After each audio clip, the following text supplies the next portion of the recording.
Bonjour à tous et bienvenue sur la chaîne. Semaine très active, donc vidéo active également. Ok.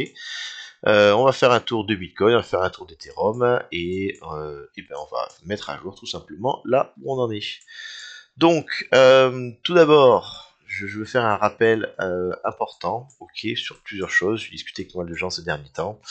Et lorsqu'on a une baisse, on a une partie des gens qui me disent ah bah je suis content de la baisse, j'accumule. Je, chacun fait ce qu'il veut, il n'y a aucun souci là-dessus. Je souhaite quand même faire un petit rappel, ok. N'oubliez pas que tout a une temporalité et tout a un sens. Et peut-être que les termes n'ont pas été bien utilisés, mais s'il y a des gens qui sont en train d'accumuler ici, ok, en se disant ouais, même à 100 000, c'est pas cher, etc. N'oublie pas qu'on a commencé à 15 800 et qu'actuellement on est là, ok. Et donc, lorsque vous êtes quelqu'un qui est peut-être sur le marché depuis pas très longtemps, moins expérimenté, vous voulez acheter bas pour pouvoir vendre haut. Actuellement, je pense que, et pour beaucoup de raisons, qu'on est haut, puisqu'on est bien plus haut que le sommet précédent. Je pense qu'on est haut parce que, actuellement, comme j'ai déjà dit, je ne vais pas revenir dessus, on a des signes de ralentissement sur le Bitcoin. Donc, pour toutes ces raisons, moi, personnellement, chacun, là encore, je dis, fait ce qu'il veut, je ne suis pas un conseiller d'investissement, je ne suis pas du tout en train d'accumuler ici. Pour moi, une accumulation intéressante, ce serait, pour l'instant, aux alentours de, je fais rapidement également, cette zone-là. Voilà, pour faire simple. Est-ce qu'on va y aller ou pas? Pour l'instant, c'est pas la question. Euh, je verrai, j'ajusterai en fonction du plan, mais je veux quand même vous rappeler, ça c'est un bull run, d'accord? Voilà, ça aussi c'était un bull run. À un moment donné, le retracement, quand il arrive, il fait très mal et il descend très bas. Alors le marché a changé, blablabla, il n'empêche que il est quand même probable que ça retrace, même si vous prenez du S&P, du Apple, il y a toujours à un moment donné un bon retracement de 20-30%. Donc si je prends le top actuel et que je mets un 30%, vous voyez, au minimum on arrive ici, comme c'est de la crypto, je pense que les 40% il est facile à atteindre. Et est-ce que inversement, d'ici où on est, on pourrait voir un 40% se faire? 40%, ça m'amène à 180 000 dollars en ayant déjà fait tout ça. La probabilité, moi pour l'instant, elle est plutôt à la baisse qu'à la hausse. Donc, prenez vos décisions, mais attention, quand on est ici, je pense que vraiment, il faut plutôt être précautionneux, voire très très patient, parce que si on doit avoir un bottom, il ne va pas être là. Il va probablement être plutôt par ici, et donc ça nous fait au minimum du 2026, peut-être même fin 2026. Donc, voilà, petit rappel, je pense que ça fait du bien et ça limite les grosses bêtises. Maintenant, pour nous, on revient en daily, ok. On a eu une baisse qui dure maintenant depuis l'ATH. L'ATH a eu lieu ici. On en est à une baisse de 12% en 42 jours. Donc, plusieurs choses. Est-ce que la baisse peut continuer? Oh oui, la baisse pourrait continuer. Si on était en bear market, ça pourrait aller très très loin. Ok. Est-ce qu'on est en bear market? Je ne sais pas. De toute manière, probablement qu'on ne le saura jamais, que quand ce sera trop tard. Tout ce qu'on peut dire pour l'instant, c'est que sur cette échelle de temps-là, on est baissier. Ok. Maintenant, dans cette baisse, on a imaginé qu'on pouvait avoir des fois des rebonds qui soient bullish pour avoir une continuation haussière et refaire la TH. Le plan des 2 semaines précédentes était ça. Et c'était qu'on aurait ici du coup un bottom important qui a été posé, qu'on attendait. Et ensuite, on aurait une structure haussière qui se mettrait en place avec un rebond sur la zone des 111 000, 112 000, 113 000 plutôt. Ce rebond, on voit que le niveau est technique existé, puisqu'on a eu un rebond dessus, mais ce rebond a été très faible. Il a été partiel, il n'a pas réussi à récupérer les 113 000 qu'on voulait, on a fait un petit 113 400 mais qui n'a pas duré longtemps, et ensuite le niveau a été perdu. Donc à partir de là, comme j'avais dit, attention, attention, si on n'arrive pas à récupérer 113 000 en support, on devrait venir faire un retest des bottom qui est ici, parce qu'on va venir chercher d'autres liquidités. Et le niveau important pour l'instant, c'est ça. Actuellement, c'est ce qu'on est en train de faire. La question est, est-ce que ce bottom va tenir ou pas? Et est-ce que le bottom est proche? Là encore, dans la façon de voir, je vais commencer à venir sur le plus court terme. Pour l'instant, le bottom n'a pas été pris. C'est quand même un signe qu'il est possible qu'on continue à baisser, parce que vraiment, c'est une cible pour le marché. Et idéalement, est-ce que ce bottom sera le dernier? Ça, je ne sais pas. Je pense qu'on ne peut pas le savoir à l'avance. Ok, en tout cas, moi, ce qui m'intéresse, j'ai pas besoin de savoir. Le bottom est là. Encore une fois, je vous le dis, si on a une prise de bottom et une réintégration, et ben ça me donne un trade. Ok, et ce trade, soit il fonctionnera, soit il ne fonctionnera pas. S'il ne fonctionnera pas, ça veut dire qu'on va repasser ensuite dessous. Je pense que du coup, on n'aura pas de bottom ici, et j'attendrai plus bas. Et du coup, comme ça, je suis ici par exemple. Ici, vous voyez, on a pris le bottom que je voulais, on a fait un petit rebond. Si jamais on ne peut pas réussir à faire un take profit à sécuriser, et ben on a une perte qui est ici, mais la perte elle est que de ça. Et on va attendre le niveau suivant.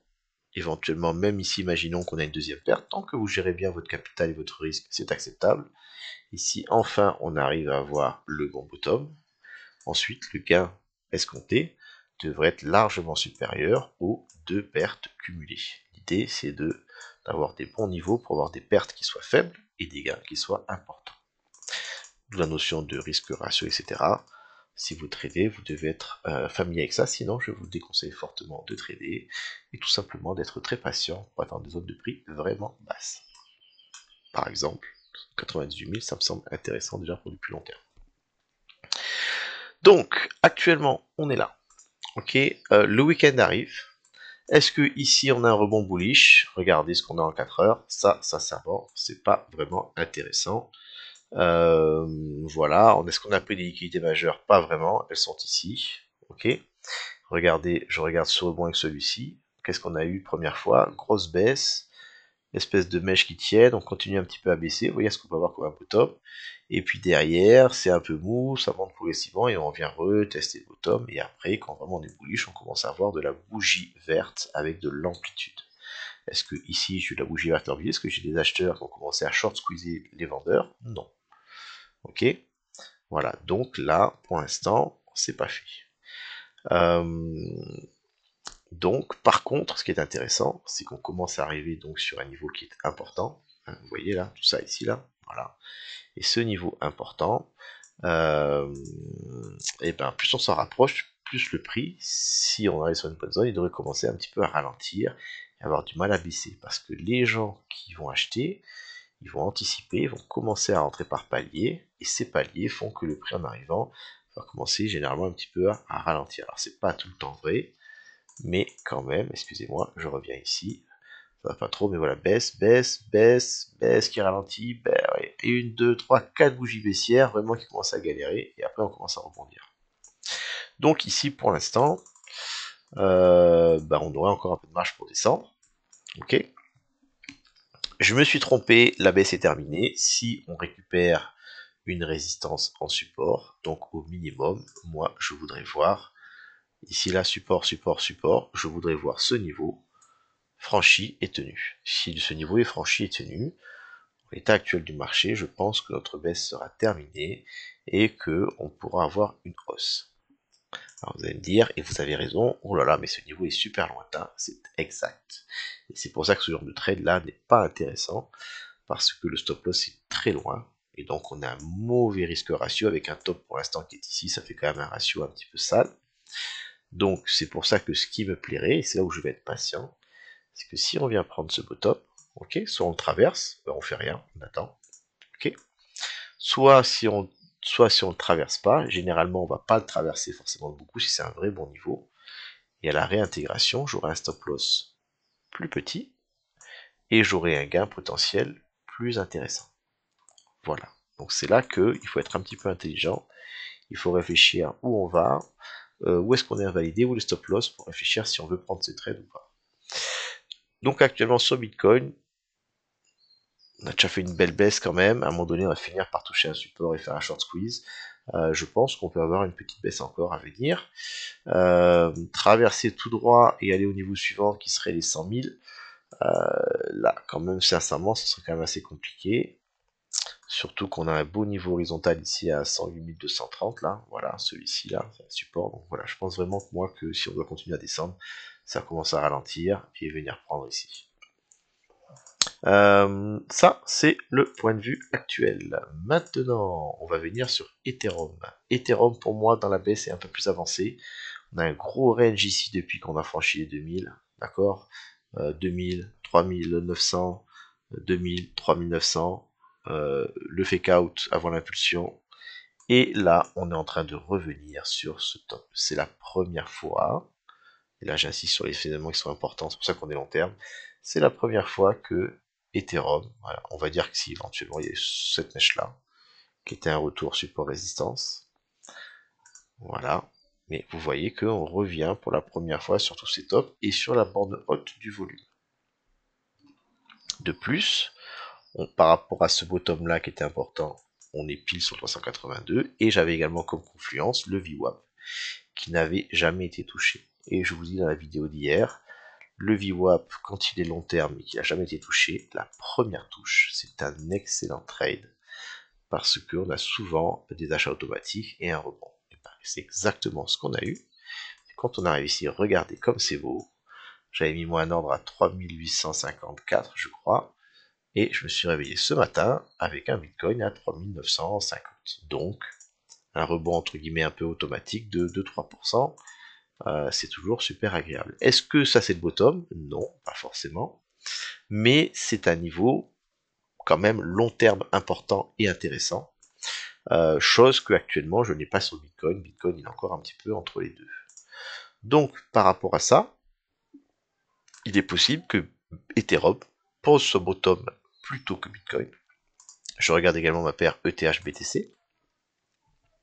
Ethereum est baissier depuis Bitcoin depuis longtemps, bien qu'on soit dans une structure actuellement un peu plus long terme haussière.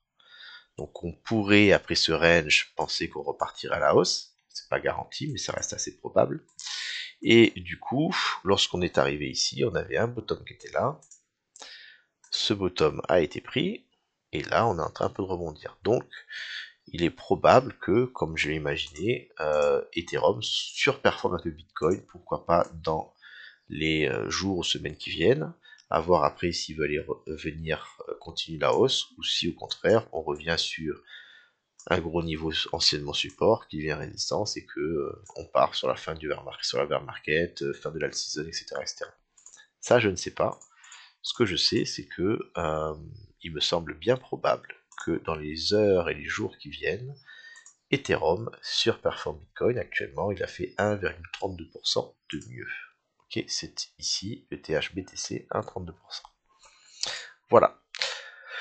Donc, sur Ethereum, est-ce qu'on peut descendre un petit peu plus? Bah, surtout si Bitcoin vient chercher les 107, allez, on va dire au maximum les 105, 800, là, voilà, si Bitcoin vient faire sa dernière petite baisse, Ethereum pourrait venir chercher un petit peu plus bas. C'est le carré qui a été posé depuis un certain temps déjà, donc c'est ma zone.